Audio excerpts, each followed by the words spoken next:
Hello, honeys, and welcome back to your weekly arts news source, the Beesness, the breakdown of hand-curated headlines by an art historian, yours truly. This episode, we've got the last calendar week of June 21st through the 27th, and with a quick reminder that we will be dropping Frank Lloyd Wright Part 2, The Formation of a Legend, over the course of this weekend. Let's go ahead and get started.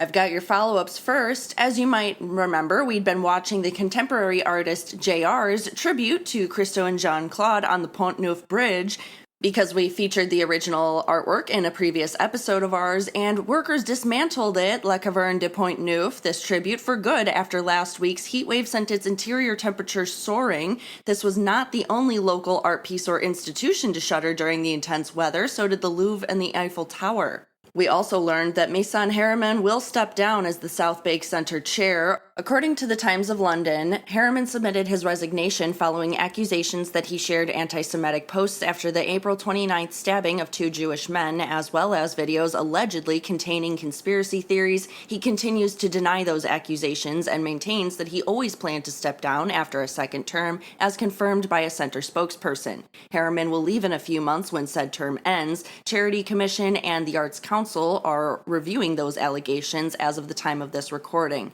But we found it notable that over 100,000 people made complaints to the UK's Independent Press Standards Organisation in May over these right-wing British news outlets' portrayals of Harriman, while 33,000 more, including Greta Thunberg, Brian Eno, Hosier, and notable artists Tracy Emin and Peter Doig signed a letter in his defense stating that he's the victim of a, quote, dishonest smear campaign, end quote. It is very surprising, honeys, that he's receiving such treatment, despite becoming the first black photographer to shoot a Vogue cover in September 2020, and the fact that he's a nominee for Amnesty UK's People's Human Rights Champion. The severity of this reaction against him is also noteworthy. Hyperallergic Rights quote on social media this week, Harriman shared that he received threats to his life following over 20 articles about his social media activity, end quote.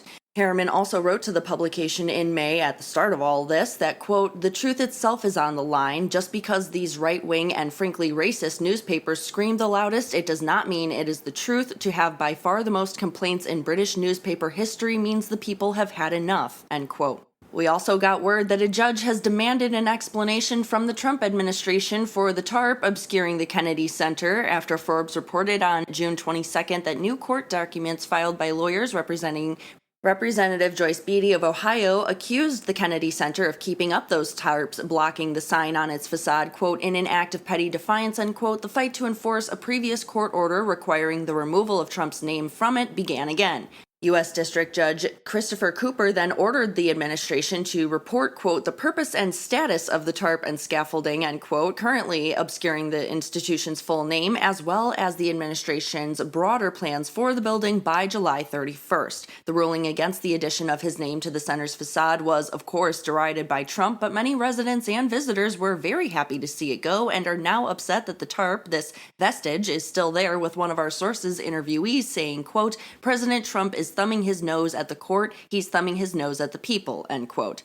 Judge Cooper's or else was implied, but we don't know exactly what the legal consequences might be if those tarps and scaffolding are not explained or removed. It's still significant that it seems the institution is in open revolt, regardless of those, however, as the Kennedy Center has told the court that, in spite of its legal order blocking the planned 2-year complete closure for renovations, the center will not reschedule canceled shows. In that case, as U.S. News and World Report tells us, the lawyers pointed out that, quote, the court's order did not affirmatively require the board to reschedule programming that had previously been canceled or to seek new programming, end quote. We wonder if that's going to change now that they've pointed it out. Moving to news stories, but sticking with politics momentarily, artist Helen Kamick pulled her video from the London Museum after her portrayal of Churchill sparked some negative reactions. BBC reports that the Turner Prize-winning artist's work claims that former British Prime Minister Winston Churchill willfully starved Indians during the 1943 Bengal famine after 50 plus people, including Churchill's grandson, signed a letter saying that Kamek had misconstrued the facts in that video. We care here because of the lingering questions about the pressures on artists today and the atypical source of this censoring, from the public in this case, whereas we have been seeing more recently a lot more institutional. Despite the museum's insistence to BBC that Kamek was the one to make the final call on pulling it, she was the one who pointed out that, quote, there is an incredible pressure on artists and arts institutions to bend to external pressure, to be benign at best and silent at worst. I do not accept this pressure. To question, challenge, and explore ideas and histories is vital to a healthy society, and art is intrinsic to this, end quote. But good news for Kamek and others, artists facing censorship as of last week can turn to a new guideline. The National Coalition Against Censorship has created a new resource as accusations of censorship mount at museums of every scale nationwide, called The Artist's Guide to Defending Artistic Freedom, which outlines strategies for those facing situations that the guide notes are increasingly shaped by shrinking institutional space for risk-taking art. More specifically, how to manage canceled exhibitions, demands to alter works, and contract negotiations. For example, when an artist's work is framed as a potential threat to donor or federal funding, the guide suggests that, quote, reminding the institution that sidestepping curatorial integrity and mission-centric decision-making can expose them to a greater loss of public trust and reputational damage, end quote, through the Streisand effect, which means the more you try and hide the controversy, the more public scrutiny you're likely to see about it. The resource is especially notable because the definition of censorship that the NCAC gives here is broad but necessarily so, and therefore kind of fascinating. For them, censorship occurs when institutional leadership or so-called government actors cancel or withdraw an invitation to present work over disagreement with its, quote, perceived message, end quote, or out of concern for public backlash. In other words, it occurs any time that the artworks are suppressed for the, quote, socio-political positions, unquote, they express. This is also a headline tied to another relevant censorship project called the Art Censorship Index, launched in 2024, which tracks and maps incidents of pro-Palestinian censorship since October 7th of 2023. Increasingly, we're seeing these individuals framing major institutions as barriers and as problem actors, creating tools like these to navigate them not as providers of opportunity and platform, but as sites of challenge. This points to a serious decrease, honeys, in the health and sustainability of the institutional art world as we know it, and I'd say also hints at some kind of reckoning in the not-too-distant future. Meanwhile, the Advisory Committee on the Restitution and Repatriation of Cultural Heritage, as it's titled, urged the Irish government to establish new laws and policies related to restitution. It was formed by the Irish government in the summer of 2023 and presented its final report based on a national survey of cultural heritage last month. Some fascinating key findings there include the need to address the, quote, practical and legal impediments, end quote, which can prevent some institutions from properly responding to claims which themselves are primarily centered on digitization and documentation backlogs. 90% of Irish institutions lack comprehensive online catalogs, and even fewer are accessible online. Another major issue, a lack of provenance expertise. Only 23% of institutions employ staff members trained in provenance research, and even fewer share findings in this area with the public. What is provenance, you might ask? Essentially, the creation and ownership history of an artwork, where it's been. So what should they do? Chair Donald Deeney, also the co-chair of the UK Spoliation Advisory Panel, especially recommended a two-phased approach. First, establish a base of evidence on the state of current collections and their operational needs, then develop legislation which would empower the Culture Minister of Ireland to act on the panel's expert advice in order to facilitate, quote, fair and just outcomes, end quote. We noticed this headline, honeys, because these are very tough questions being answered in innovative ways, and their successes or failures here in Ireland could inform or even pave the way for similar efforts in other nations. Last week also saw a drug bust in Paris net a pilfered Picasso worth up to $17 million. French newspaper Le Parisien informs us that French police uncovered the work stolen from its Singapore-based owner during what was described as a routine narcotics raid at a suburban Paris home. The work in question has not yet been publicly identified, but is reported by Le Parisien to have been authenticated as one of a 1937 series of portraits the artist made of his French model and lover, Marie-Therese Walter. We care about that fact, but also kind of the details of this bust. The sweep of the area led to the arrest of 6 people, including one man who worked security at a firm specializing in art storage, who claimed that he participated in this to highlight security flaws, and it netted over 37 pounds of marijuana, 229 US thousand dollars worth of designer clothing, and 8 US thousand dollars worth of cash. We also learned that the National Trust for Historic Preservation, which has been through quite a bit in the last few months, just got a new president. The organization announced on Monday that it unanimously elected Brent Leggs, formerly the executive director of the African American Cultural Heritage Action Fund, to the role, which is why we care part 1. We've reported on some of his good work supporting projects like the restoration of singer Nina Simone's childhood home in North Carolina. Why we care part 2, he's taking on leadership of the institution at a pivotal moment as it's forced to battle tirelessly against various interventions from the Trump administration. That list of battles, most of which we've reported on, includes consistently raising concerns about the proposed monumental quote-unquote Trumpful Arch at Memorial Circle and listing every historic site he's messed with since the start of 2025 on its Endangered Historical Sites Register, suing the current administration last December for allegedly violating federal construction guidelines in its attempt to build a ballroom in the White House's former East Wing, then refusing a DOJ request to drop that suit in April, and finally joining a coalition of cultural organizations in a lawsuit regarding his changes to the Kennedy Center. Leggs stated, quote, "The National Trust is going to keep building, keep expanding, and making sure everyone can experience the full depth of the American story through tangible connections to historic places," end quote. We wish him seriously all the best of luck.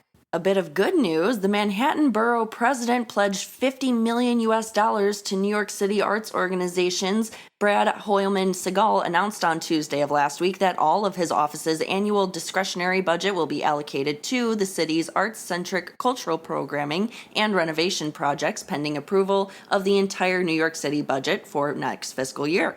Dubbed the Manhattan Multiplier, the budget distribution program will be implemented across 28 schools and 55 cultural institutions in New York City if it passes, with the goal to, quote, "grow taxpayer-committed capital investment through private and philanthropic co-investment," end quote. This decision is a notable break from past borough presidents who divided their discretionary budget between various city services such as public housing and parks, and Hoylman-Segal explicitly stated that the reasoning was in part because of the explicit and existential threats that Trump poses to federal arts funding. He added in a Facebook post on his page that, quote, "Arts and culture are not luxuries, they are economic engines and essential civic infrastructure," end quote.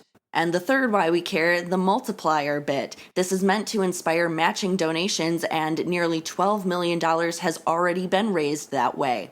Another one from New York, hundreds of artists asked the New York City mayor to ban AI in schools last week. These include artist Nan Golden, illustrator Molly Crabapple, art critic Jerry Saltz, and filmmaker Laurie Simmons, who, with about 500 other artists, signed the AI Moratorium Coalition letter published on June 22nd, urging Mayor Mamdani to, quote, "protect New York City's creative future," end quote, by implementing a 2-year moratorium on AI in the classroom.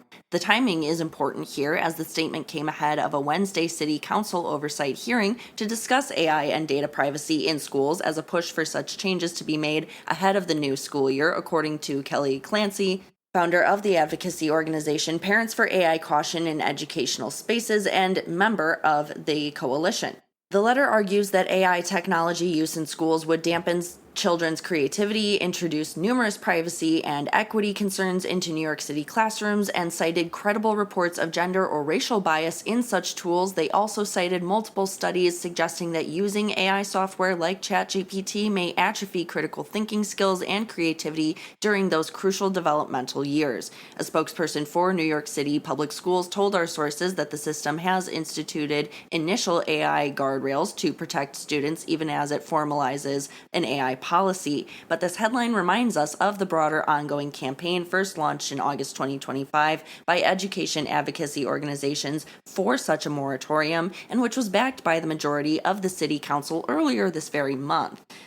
The letter to Mamdani reads in part, quote, "You ran for office on a promise to be the people's mayor. Please protect New York City's creative future and set an example for school systems across the country," end quote. And lastly, a new partnership between New York City and the Whitney is offering free admission opportunities amid the World Cup celebrations to New Yorkers and visitors who complete an art activity guide through July 31st this year. Given that a standard Whitney adult entry ticket goes for $30, this is a pretty great deal. Meanwhile, in Texas, a tattoo artist received a 30-year sentence over quote-unquote anti-Trump signs, prompting outrage from First Amendment advocates. Daniel Des Sanchez Estrada was one of 8 defendants sentenced to lengthy prison terms by federal courts in Texas last week for their alleged roles in a 2024 protest outside of Prairieland Detention Center, where the federal government holds undocumented immigrants who it plans to deport, and that turned violent. His crime was moving a box of left-wing literature in the aftermath of that protest. Sanchez Estrada did not attend it, likely due to his green card holder status, but his wife, Maricela Rueda, did and was sentenced to 70 years in prison this week. Notably, she was not the one to fire at the police officer who was wounded in the shoulder either. Federal prosecutors are accusing Sanchez Estrada of concealing documents in an attempt to diminish the integrity of the government's case against the Prairieland protesters after he was seen in surveillance images dropping off a cardboard box in which law enforcement officers discovered political zines, following a call from jail made by Rueda asking her husband to move her car. The Freedom of the Press Foundation vehemently defended the artist, claiming the charges represent the Trump administration's intent to, quote, criminalize disfavored ideologies, end quote, following his sentencing, with its chief of advocacy, Seth Stern, asking, quote, under the First Amendment, possessing literature cannot be criminal, so what legitimate evidence could he possibly have been concealing, end quote. Christopher Weinbell, Sanchez Estrada's federal public defender, told our sources he's working on a forthcoming appeal and declined to comment further. And our final story from the States for today, our sources warn that Trump is coming for the Architecture Biennale. When the U.S. Department of State issued calls for proposals for the 2027 Venice Biennale of Architecture this week, many immediately noticed that the submission guidelines require applying entities to certify that they do not operate any programs, quote, promoting diversity, equity, and inclusion, end quote, and stated that it will prioritize designs that, quote, exemplify America's exceptionalism, end quote. The commission should also, quote, offer constructive artistic and cultural channels to counter negative perceptions and advance safety and security in the United States and worldwide, end quote, aka make America look great again. We noticed, honeys, that language is the same as that used for this year's Venice Biennale Pavilion application standards, the art version, which was ultimately handed to artist Alma Allen in a complete bypass of the traditional selection process. Also of note, the accompanying grant this year is $475,000, a $100,000 increase from the previous cycle, which leaves us asking, why? What is up with the weird selective arts funding going on with the Trump administration? Is this some sort of payoff for creating or promoting propaganda? What's happening here, really? Another artist, however, was accused of copying Jean-Michel Basquiat and Thomas Harding in prize-winning artworks. That was Australian artist Jane Allen, who won prestigious awards for 2 paintings, but honeys, in my opinion, even one glance gives insight into why some are accusing her of copying those works from 2 separate artists. The Australian Broadcasting Corporation reported early last week that Philip Bacon, an art dealer based in Brisbane who represents the estate of Nicholas Harding, had accused Allen of creating a, quote, blatant copy, end quote, of a 2011 painting by the artist after her work Seascape Explorers won a prize of 20,000 Aussie dollars, or about 13.8 thousand of our dollars, in the landscape category of the 2025 edition of the Doyle's Art Awards. He said that the main difference was in scale, but that the content and its placement was too close to be coincidence, while admitting that Harding's 2 estuary figures sold at a 2011 auction for $14,000 and is not well known. All the same, the response was swift and definitive.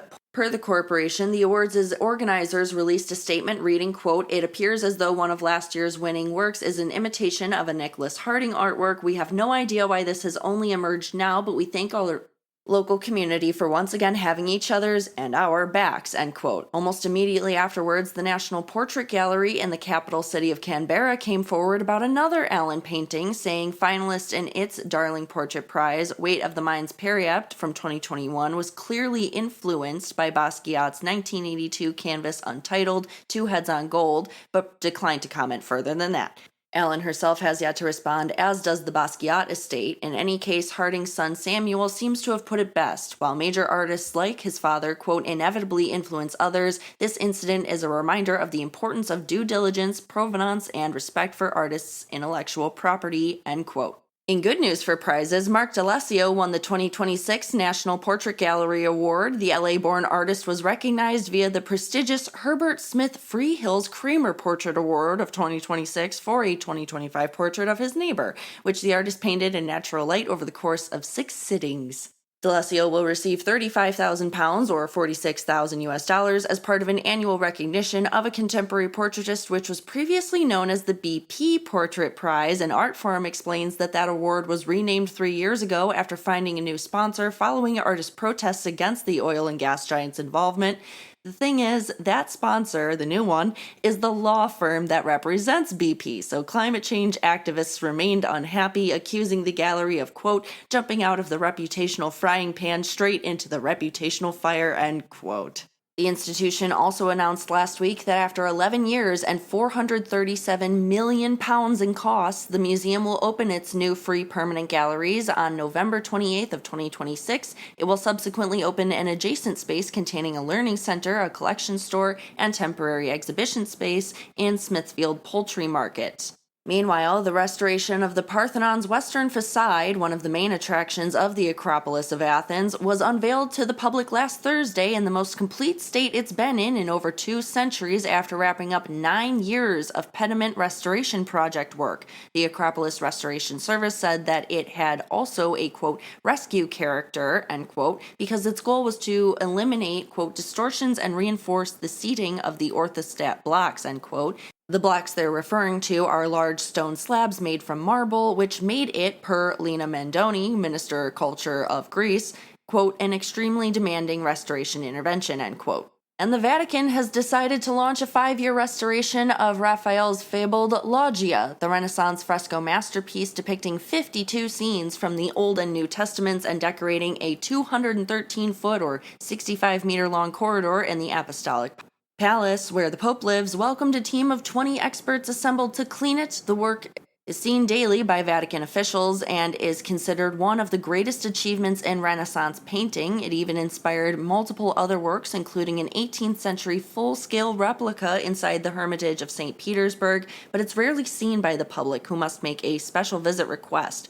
So why does it need cleaning? The hall was originally open to the elements until 19th century window installation between the columns of the corridor, meant to protect the frescoes, trapped moisture inside, and cut off air circulation. Well-meaning conservators applied glue to these works over the next few centuries, intending to prevent the paint from flaking away, but unwittingly speeding up their deterioration. The conservation team will secure the unstable paint before cleaning begins and will retouch faded colored portions in ways that highlight their newness. They'll also install new lighting and windows, and that windows part is extra interesting because while all the work gives us insight into how conservation works, the Vatican Museum's director, Barbara Giada, told the art newspaper that those paints are, quote, absolutely essential, end quote, because, quote, if the right microclimatic conditions aren't created in that space, there's no point in carrying out the restoration, as those areas and the frescoes would certainly deteriorate again, end quote. Another why we care. The World Monuments Fund is footing the $5.5 million bill as part of a larger renovation initiative called the Legacy of Raphael, the Vatican and Beyond, with contributions from the patrons of the arts in the Vatican museums. And our last story for today, a very unique headline here. A first-of-its-kind bronze votive chariot was unearthed on the Iberian Peninsula. The 2,500-year-old object, quote, unlike anything ever found before on the peninsula, end quote, in the words of Esther Rodriguez, one of the co-directors of the investigation, was uncovered at the Turnuelo site in Spain, where a 5th century BCE monumental building once stood. Both chariot and building were created by the Tartessian culture of the southwest western Iberian Peninsula. The latter is a remnant of one of the most important enclaves of culture dominant in the 5th century BCE. El País explains that the chariot was used for ceremonial or ritual purposes and features perfectly conserved depictions of mythological animals, Greek river gods, and more. Essentially, the find provides one of the most complete and best preserved remnants of the Tartessians we've ever seen. And there you have it, honeys, your weekly buzz. Make sure that you're all staying safe, especially if you're traveling and or partying this 4th of July weekend. Hydrate or dehydrate, take care of yourselves. We will talk next week. Your Tuesday Beesness is researched, fact-checked, recorded, hosted, produced, edited by master's degree holder Celia Bugno, but you can thank Chris Meinhold, as always, for our highbrow honey music. Be sure to like and subscribe wherever you stream so that you never miss an episode.